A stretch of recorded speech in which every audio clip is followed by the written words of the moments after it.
کیا گیا.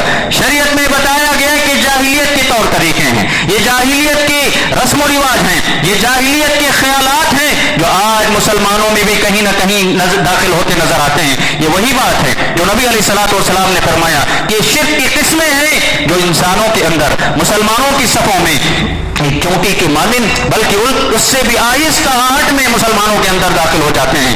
آپ اسلامک کیلنڈر اٹھا کر کے دیکھیے، کوئی مہینہ نہیں بچا ہے جس میں کوئی رسم و رواج نہ کی جاتی ہو، مسلمانوں میں کوئی غلط عقیدہ نہ پایا جاتا ہو. اگر ہم بات کریں اسی مہینے کی جس سے ہم گزرتے ہیں، ماہ محرم میں کئی رسم و رواج اسلام کے نام پر کیے جاتے ہیں، بلکہ شرکیہ اعمال کیے جاتے ہیں اور دعویٰ ہے خود کے پکے مسلمان ہونے کا. غور کرنے کا مقام ہے، دنیا دیکھ رہی ہے. آج یہ سوشل میڈیا کا زمانہ ہے. پچھلے ہی دنوں میں ہم نے دیکھا اور اس سے پچھلے سالوں میں بھی ہم نے دیکھا کہ جو آگ کے سامنے اس سے دعائیں مانگ کر، منتیں مانگ کر تماشے دکھاتے نظر آتے ہیں. کہنے کو مسلمان ہیں، نماز میں بھی وہ شریک ہوتا ہے کہ نہیں ہوتا ہے، نمازوں کی پابندی اس کو اتنی اہم نہیں نظر آتی ہے، لیکن یہ رسم منانا اس کے لیے بہت اہم چیز ہوتی ہے. ان الحمد للہ نحمده ونستعینه ونستغفره ونعوذ بالله من شرور أنفسنا ومن سيئات أعمالنا من يهده الله فلا مضل له ومن يضلله فلا هادي له أشهد أن لا إله إلا الله وحده لا شريك له وأشهد أن محمدا عبده ورسوله يا أيها الذين آمنوا اتقوا الله حق تقاته ولا تموتن إلا وأنتم مسلمون يا أيها الناس اتقوا ربكم الذي خلقكم من نفس واحدة وخلق منها زوجها وبث منهما رجالا كثيرا ونساء واتقوا الله الذي تساءلون به والأرحام إن الله كان عليكم رقيبا يا أيها الذين آمنوا اتقوا الله وقولوا قولا سديدا يصلح لكم أعمالكم ويغفر لكم ذنوبكم ومن يطع الله ورسوله فقد فاز فوزا عظيما أما بعد فإن خير الحديث كتاب الله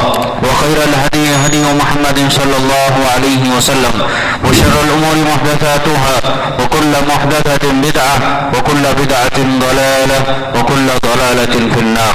أعوذ بالله السميع العليم من الشيطان الرجيم من همزه ونفخه ونفثه بسم الله الرحمن الرحيم وما يؤمن أكثرهم بالله إلا وهم مشركون.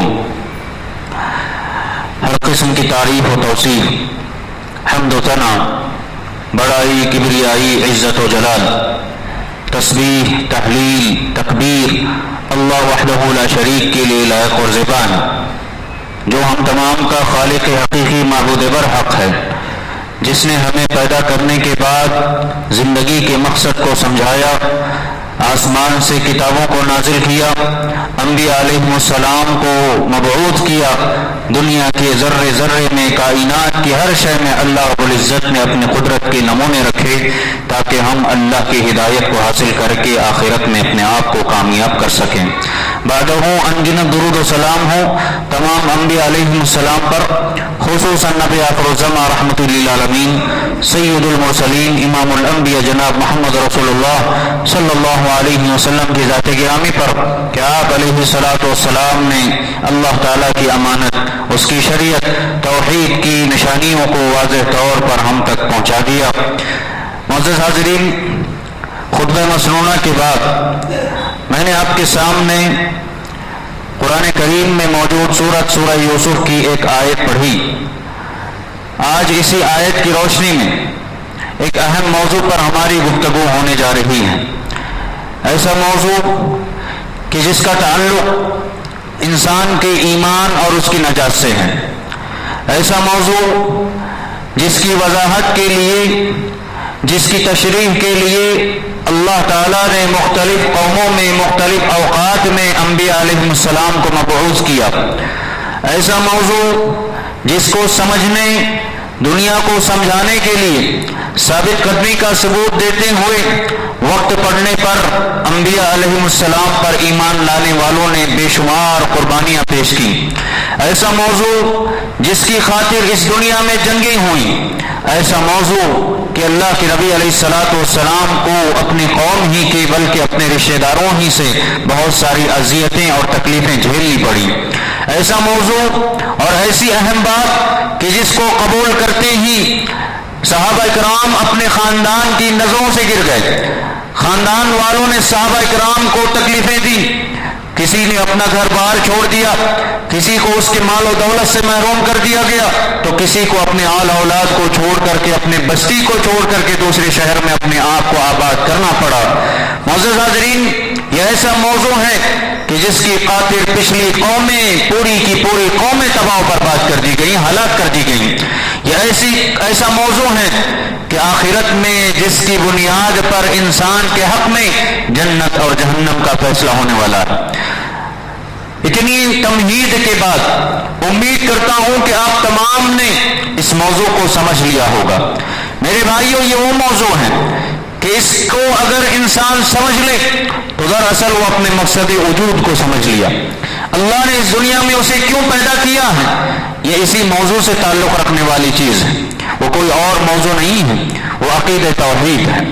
عقیدہ توحید ہے، اور وہیں اس کا بالکل برعکس پہلو، برخلاف شرک، جو ایسا ناقابل معافی جرم ہے کہ جس میں کوئی انسان اگر مبتلا ہو جائے تو اس کی جہاں دنیا تباہ و برباد ہے، آخرت میں بھی دردناک عذاب کا اسے شکار ہونا پڑے گا۔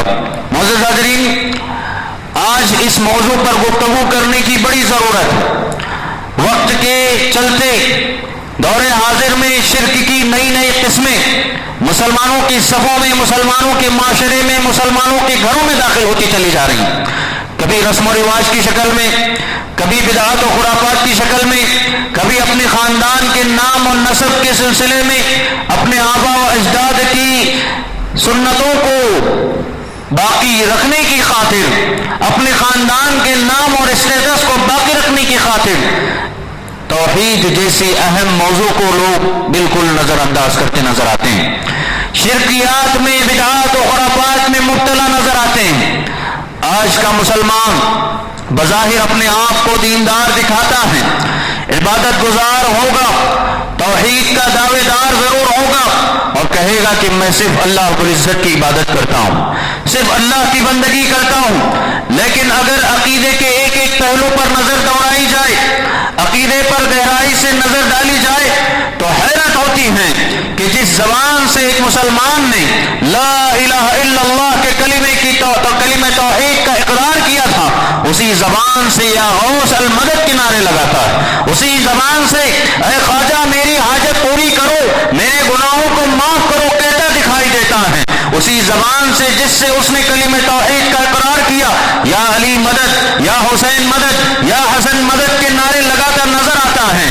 میرے بھائیوں، ابن کثیر رحمۃ اللہ علیہ نے اس آیت کی تفسیر میں جو میں نے آپ کے سامنے سورہ یوسف کی آیت پڑھی، کہتے ہیں کہ یہ وہی نعرے ہیں، یہ وہی نعرے ہیں کہ جو بتوں کی پرستش کرنے والے مشرکین زمانے جاہلیت میں اللہ کے نبی علیہ الصلوۃ والسلام کے زمانے میں پائے جانے والے کفار و مشرکین نعرے لگاتے تھے، اللہ پر ایمان بھی رکھتے تھے، ساتھ ہی ساتھ اپنے بتوں سے مدد بھی طلب کرتے تھے، اپنے بتوں کو نفع و نقصان کا مالک سمجھتے تھے۔ یہ وہی شرک ہیں، یہ وہی نعرے ہیں جو قوم سمود اور قوم نوح نے بھی لگائے تھے، پچھلی اقوام نے بھی لگائے تھے، اور اس کی وجہ سے اللہ رب العزت ان سے ناراض ہوا، اور ناراضگی کی شکل میں اللہ رب العزت نے ان پر اپنے عذاب نازل کیے، اور عذابات سے دوچار کر کے ان قوموں کو اللہ تعالیٰ نے تباہ و برباد کیا۔ معزز حاضرین، ایک مسلمان دعا کے لیے اللہ کے دربار میں اپنے ہاتھ اٹھاتا ہے، اور وہی ہاتھ کبھی کبھار قبروں کے سامنے کھڑے ہو کر کے منت مانگنے کے لیے اٹھاتا ہے۔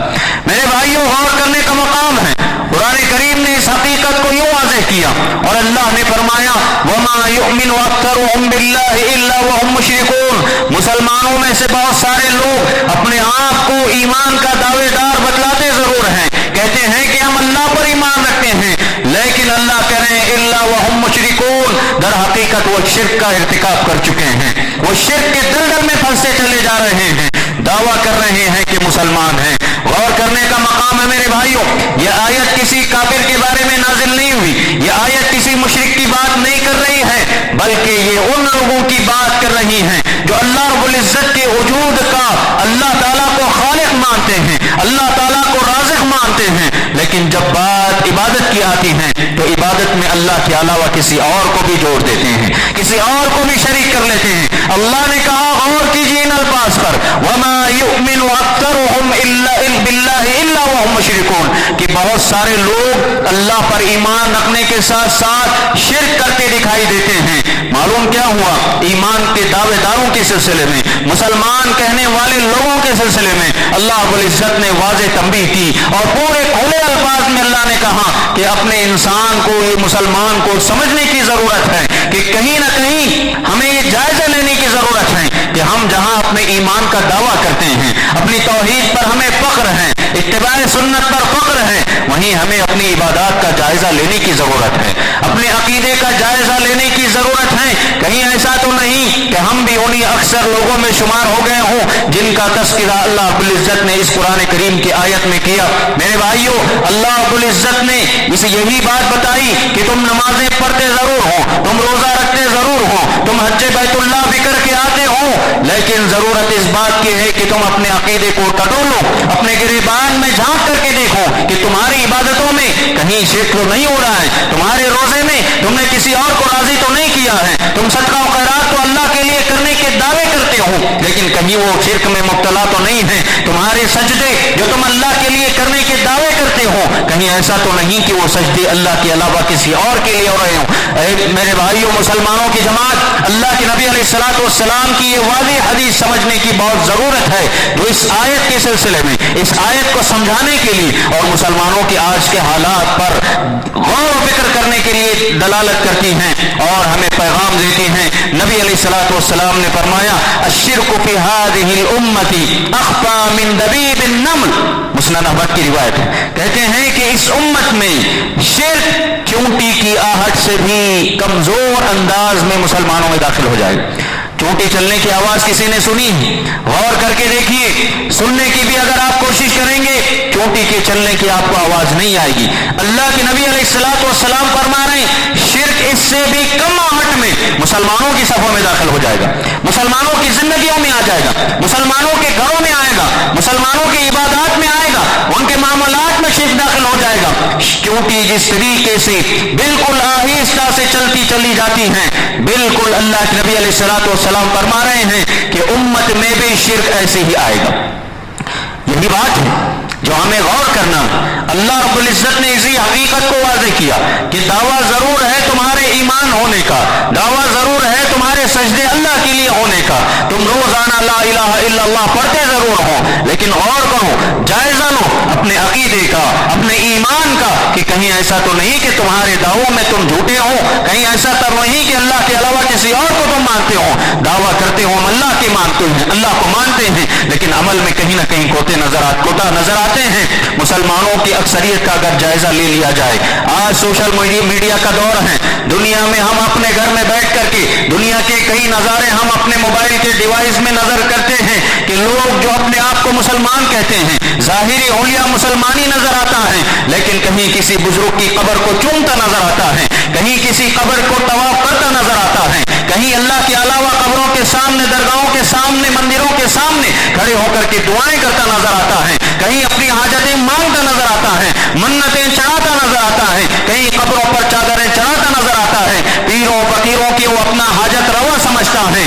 سوچنے کی بات ہے کہ یہ پیر و فقیر جو دعویٰ کرتے ہیں اللہ کے یہاں سفارش کرنے کا، جو دعویٰ کرتے ہیں تمہارے پکے مسلمان ہونے کا، جو دعویٰ کرتے ہیں کہ تمہارے رزق میں برکت لانے کا، غور کرنے کا مقام ہے۔ اس پر بھی تجزیہ دنیا والوں نے کیا اور اگر غور سے دیکھا جائے تو بھی بات سمجھ میں آتی ہے کہ مریدوں کے بھیٹ سے، مریدوں کے دیے گئے چندوں سے ان پیروں اور باباؤں نے اپنے بڑے بڑے محلات بنا لیے، بڑی بڑی گاڑیوں میں گھومتے نظر آتے ہیں، لیکن کیا بات ہے کہ یہ جو پیسے لٹانے والے مرید ہیں وہ غریب کے غریب ہیں؟ ان کے کاروبار میں برکت کیوں نہیں آتی ہے؟ ان کی زندگیوں میں خوشحالی کیوں نہیں آتی ہے؟ کیوں ان کو دولت نصیب نہیں ہوتی ہے؟ کیوں وہ بھی بڑے محل کے جو خواب دیکھتے ہیں وہ خواب ان کے پورے کیوں نہیں ہوتے ہیں؟ سمجھنے کا مقام ہے میرے بھائیو، یہ عقل کی کمزوری ہے، یہ ایمان کی کمزوری ہے، یہ عقل کی کمزوری ہے اور عقیدے کی کمزوری ہے کہ ہم پیسے تو لوٹاتے ہیں ایسی جگہ پر جہاں سے فائدہ اور پرافٹ کا کوئی جو ہے آپ کو تصور نہیں ہو سکتا ہے۔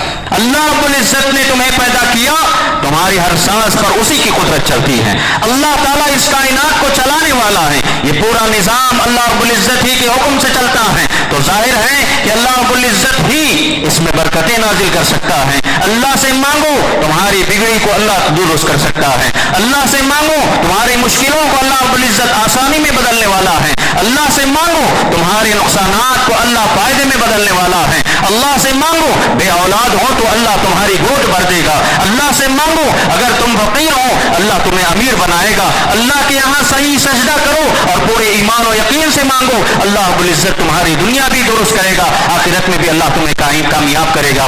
دعوے ہیں مسلمان ہونے کے، وہیں اگر ہم اپنے معاشرے کا جائزہ لیں اور اپنے سماج پر نظر دوڑاتے ہیں تو لوگ کاہنوں کے پاس جاتے ہیں، نجومیوں کے پاس جاتے ہیں، اور آج اس ترقی یافتہ دور میں یہ چیز اتنی اپڈیٹ ہو چکی ہے کہ آج موبائل میں بھی ایک نجومی، ایک جوتشی اپنے گھر میں بیٹھ کر کے تمہاری زندگی کے حالات بتاتا ہے۔ پہلے لوگ چل کر کے ان کے پاس جاتے تھے، اور آج اتنی آسانی ہو چکی ہے کہ آپ ایک اپلیکیشن ڈاؤن لوڈ کر لیجئے اور لوگوں کے ساتھ ان لوگوں کے پاس جو جوتشی ہونے کا دعویٰ کرتے ہیں، جو مستقبل کا حال آپ کو بتاتے ہیں، ایسے لوگوں سے چیٹ کرتے ہیں، ایسے لوگوں سے فون پر بات کر کے اپنے مشکلات ان سے پیش کرتے ہیں، اور پھر وہ جو مطالبات کرتا ہے وہ تمام چیزیں پوری کرتے نظر آتے ہیں، اور یہ اپنی قسمت کا حال معلوم کرنے کی کوشش کرتے ہیں۔ میرے بھائیوں، یہ چھوٹی سی مثال جو ہم سمجھ سکتے ہیں، پہلے یہی جوتشی گلی گلی کوچے کوچے گھومتے تھے، روڈ کے کنارے بیٹھ کر کے ایک ٹوٹا اپنے پاس رکھتے اور قسمت کی پتی پلٹانے کے لیے صرف 2 روپے 10 روپے میں آپ کا مستقبل بتایا کرتے تھے۔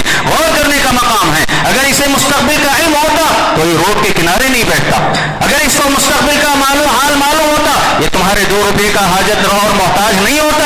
یہ بات سمجھنے والی ہے، یہ عقل میں کیوں پردے پڑ جاتے ہیں، عقل کیوں معاف ہو جاتی ہے کہ ایک مسلمان ان چیزوں کو سمجھنے سے قاصر ہے، کہنے کو مسلمان ہے لیکن دھاگوں پر، تعویذوں پر، پلیتوں پر، اپنے گھر میں لگائے گئے ناریلوں پر، اپنے گھر میں لگائے گئے مرچ مسالوں پر اتنا یقین و بھروسہ ہے کہ یہ ہمیں نقصان سے بچا لیں گے، یہ ہمیں بری نظر سے بچا لیں گے، یہ ہمیں حسد سے بچا لیں گے، یہ ہمیں جادوگری سے بچا لیں گے۔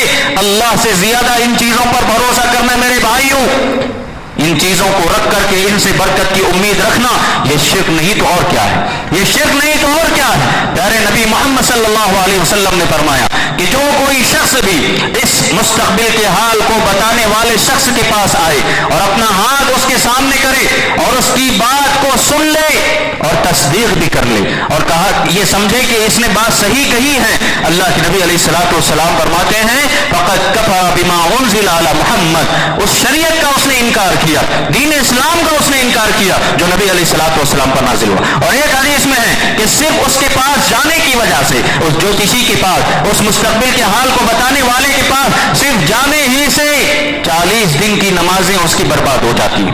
40 دن کی نمازیں میرے بھائیوں کتنا ہے معلوم ہے؟ 40 دن کی 200 نمازیں۔ غور کریں 40 دن میں کتنی نمازوں کی ہم سے پابندی ہوتی ہے اور کتنی چھوٹ جاتی ہے، اور یہاں صرف ایک قدم ان ڈھونگی لوگوں کے سامنے بڑھا دینے سے 200 نمازیں ہماری ضائع ہو رہی ہیں، 40 وقت کی نمازوں کا اجر و ثواب ضائع۔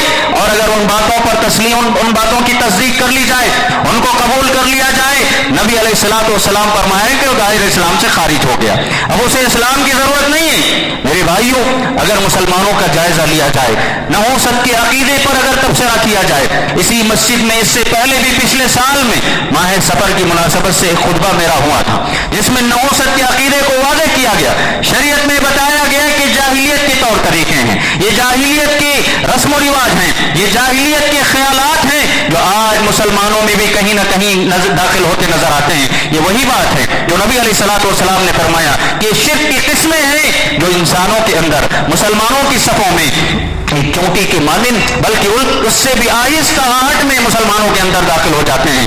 آپ اسلامک کیلنڈر اٹھا کر کے دیکھیے، کوئی مہینہ نہیں بچا ہے جس میں کوئی رسم و رواج نہ کی جاتی ہو، مسلمانوں میں کوئی غلط عقیدہ نہ پایا جاتا ہو۔ اگر ہم بات کریں اسی مہینے کی جس سے ہم گزرتے ہیں، ماہ محرم میں کئی رسم و رواج اسلام کے نام پر کیے جاتے ہیں، بلکہ شرکیہ اعمال کیے جاتے ہیں، اور دعویٰ ہے خود کے پکے مسلمان ہونے کا۔ غور کرنے کا مقام ہے، دنیا دیکھ رہی ہے، آج یہ سوشل میڈیا کا زمانہ ہے، پچھلے ہی دنوں میں ہم نے دیکھا اور اس سے پچھلے سالوں میں بھی ہم نے دیکھا کہ جو آگ کے سامنے اس سے دعائیں مانگ کر، منتیں مانگ کر تماشے دکھاتے نظر آتے ہیں، کہنے کو مسلمان ہیں، نماز میں بھی وہ شریک ہوتا ہے کہ نہیں ہوتا ہے، نمازوں کی پابندی اس کو اتنی اہم نہیں نظر آتی ہے، لیکن یہ رسم منانا اس کے لیے بہت اہم چیز ہوتی ہے۔ سال میں ایک مرتبہ کر کے اپنے آپ کو پکا مسلمان کہنے کا دعویٰ کرنا ہونا, بتائیے یہ ایمان کی بات ہے کہ نہیں؟ انصاف سے کہیے یہ مسلمان ہو سکتا ہے کہ نہیں ہے؟ اور پھر اپنی جان کو بھی جوخم میں ڈال کر کے اپنی جان کا جو ہے نقصان کر لیتے ہیں. کئی لوگ اس آگ کی لپیٹ میں آ جاتے ہیں. آپ نے دیکھا ہے, تصویریں آئیں, ویڈیوز آئیں. اللہ تعالیٰ نے تو اس چیز سے منع کیا ہے. اللہ تعالیٰ نے تو ایک مسلمان پر بلکہ ایک انسان پر یہ کہا ہے, رحم و کرم کا معاملہ اللہ نے کیا ہے. لا تلقوا بأیدیکم الی التہلکہ, کہا کسی بھی طریقے سے تمہیں نقصان نہ ہو, تم ہر نقصان سے اپنے آپ کو بچا لو. یہ کیا حماقت ہے کہ آگ جلائی جائے, اس میں خود کو انسان داخل کر دے. جہنم کی آگ سے اتنی پرواہ نہیں ہے, اور دنیا ہی میں یہ اپنے عذابات کو لوگ اپنے دامن میں لیتے نظر آتے ہیں. میرے بھائیوں, اسی طریقے سے ماہ محرم کے بعد جو آنے والا مہینہ صبر کا مہینہ ہے, اس کی مناسبت سے بھی نحوست کے سلسلے میں اگر بات کر لی جائے, جانوروں کی اگر بات کر لی جائے, تو بلی میں, کوے میں, الو میں بہت سارے غلط عقائد مسلمانوں کے اندر نظر آتے ہیں. کئی رسم و رواج بنا لیے گئے ہیں. اس مہینے کی مناسبت سے بہوؤں کو بھی صبر کرنے سے, یا بلکہ عام طور پر صبر کرنے سے, اس میں شادیاں کرنے سے بھی لوگ منع کرتے ہیں اور کہتے ہیں کہ یہ بے برکتی ہے, یہ نحوست کا موقع ہے. میرے بھائیوں, یہ کائنات اللہ کی ہیں. تم دعویٰ کرتے ہو کہ ایک پتا بھی اللہ کی مرضی کے بغیر نہیں ہل سکتا ہے, تو اس کا ایک ایک دن, اس کا ایک ایک لمحہ بھی اللہ ہی کے کنٹرول میں ہو, اللہ ہی کے کنٹرول میں ہے. اگر تم یہ سمجھتے ہو کہ اس مہینے میں, اس دن میں, اس ہفتے میں, اس گھڑی میں کوئی نحوست ہے, تو گویا تم یہ اعتراض کرو اللہ کی ذات پر کہ اللہ رب العزت نے اس کو صحیح طور پر نہیں بنایا. اللہ نے یہی کہا, حدیث قدسی ہے صحیح مسلم کی, کہ اللہ تعالیٰ فرماتے ہیں, ابن آدم, انسان مجھے نقصان پہنچاتا ہے, انسان مجھے گالی دیتا ہے. وہ کہتا ہے کہ حالات کائنات ہمیں نقصان پہنچاتی ہیں, اس میں کوئی نہ کوئی شر موجود ہے, اس میں نحوست موجود ہے. یہ کہہ کر کے ایک ابن آدم مجھے گالی دیتا ہے. میرے بھائیوں, اس گناؤنے جرم سے اپنے آپ کو بچا لو. خطبہ چل رہا ہے, موبائل بازو رکھیں.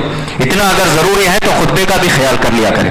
یہ بار بار کہنا پڑتا ہے, افسوس کا مقام ہے, اللہ رحم کرے. جمعہ کے اپنے آداب ہے میرے بھائیوں, سمجھنے کی بات اہم ہے. یہ عام مجلس نہیں ہے, کوئی عام پروگرام چل رہا ہے کیا؟ آج ہم جمعہ کے لیے آئے, یہ عبادت ہے. اللہ کے نبی علیہ الصلوۃ والسلام نے کہا کہ معمولی سا کنکر بھی کوئی اپنی جگہ بیٹھ کر کے کھیل رہا ہو, پورے جمعہ کا اجر و ثواب, آپ کتنا پہلے فجر سے بھی بیٹھے ہوں, اجر و ثواب آپ کا ضائع ہو گیا. فائدہ کیا پھر جمعہ میں آ کر کے؟ ہمیں اتنا بھی احساس نہیں ہے. اللہ کی عبادت کرنے بیٹھے ہیں اور وہ پھر فتنہ لے کر کے آ جاتے ہیں. بلکہ ایسے وقت میں تو گھر میں چھوڑ کر آ جانا چاہیے. اتنی ہماری لت ہو گئی ان چیزوں سے, ہم خیال نہیں کر رہے نمازوں میں ہیں کہ خطبات میں ہیں کہ بیانات میں بیٹھے ہیں. میرے بھائیو, دنیا ہے اپنی جگہ, تباہ کر کے چھوڑ دے گی. غور کیجئے, اسلامی آداب پر اگر ہم عمل نہیں کریں گے کہ کیا فرشتے نازل ہوں گے آسمان سے؟ معاف کیجئے, ہو سکتا ہے میری باتیں کڑوی نظر آ رہی ہوں, لیکن بہت اہم مسئلہ ہے. اجر و ثواب یوں ہی ضائع ہو رہا ہے. پورے ہفتے میں اللہ نے ایک وقت, ایک دن رکھا ہے, یہ مسلمانوں کی عید ہے, اور عید کے دن اجر و ثواب اور انعام کی غرض سے ہم یہاں شریک ہو کر کے حرکت کر کے چلے جائیں اور اجر و ثواب ضائع ہو, اور ہم یہ سمجھے کہ ہم نے جمعہ پڑھ لیا ہے. کہاں ثواب مل رہا ہے, اور آتے بھی لیٹ. میں کہنا چاہوں گا اس موقع پر, معاف کریں, 1.5 سال سے, پچھلے 1.5 سال سے اس مسجد میں میرا خطبہ ہو رہا ہے الحمدللہ. اور پہلے دیکھتا تھا کہ یہ جو ابھی آج مجلس جمی ہے, اتنے لوگ میرے خطبے میں آنے سے پہلے ہوتے تھے, اور آج آہستہ آہستہ تعداد گھٹتی ہے. ایسا لگتا ہے کبھی کبھار مؤذن صاحب کے بعد اور 1-2 آدمی کے بعد میں پہلے آ جاتا ہوں. خطبہ دینے والے پہلے شریک اور خطبہ سننے والے بعد میں آتے ہیں. اور چلیے, حدیث میں یہ بھی ہے کہ جب ممبر پر خطیب چڑھ جائے پھر فرشتے بھی اپنا رجسٹر بند کر کے مسجد میں آ کے خطبہ سنتے ہیں. فرشتے بھی خطبہ سنتے ہیں, اور ہمیں ضرورت ہی نہیں دین کی باتیں سننے کی. اتنا اہم موضوع چل رہا ہے, ہاں, اللہ کی توحید سمجھائی جا رہی ہے, شرک سے بچایا جا رہا ہے, جنت کا راستہ بتایا جاتا ہے, ہاں, دنیا میں کامیابی, آخرت میں کامیابی کی باتیں بتائی جاتی ہیں. ہمارے عقل پہ چڑھتا ہی نہیں, ہمیں بس دنیا ہی میں مشغول ہونا ہے. تھوڑے عقل سے کام لیجیے. اپنے آپ کو مسلمان کہنے کے بعد یہی بات چل رہی ہے کہ کم سے کم ان چیزوں میں خیال رکھیں. اللہ کی عبادات میں یہ چیزیں بالکل نہ آئیں. اخلاص کا معنی یہی ہے کہ ہر عبادت کو پورے دل سے کریے. یہ کوئی ڈیوٹی نہیں ہے کہ آپ کو مجبوری سے لا کر کے یہاں بٹھایا گیا ہے اور آپ یہاں سے نکلنے کے بہانے ڈھونڈ رہے ہوں. ہمارے استاد محترم بتاتے تھے کہ خطبے میں ایک تو لیٹ آتے ہیں, اور نماز جب پڑھی جاتی ہے جمعہ کی, دوسرا سلام پھیرنے سے پہلے لوگ اپنی گاڑی پر نظر آتے ہیں. دوسرا سلام اتنی ارجنٹ رہتی ہے, کیوں آ رہے ہیں بھائی جمعہ میں؟ پھر اللہ اکبر,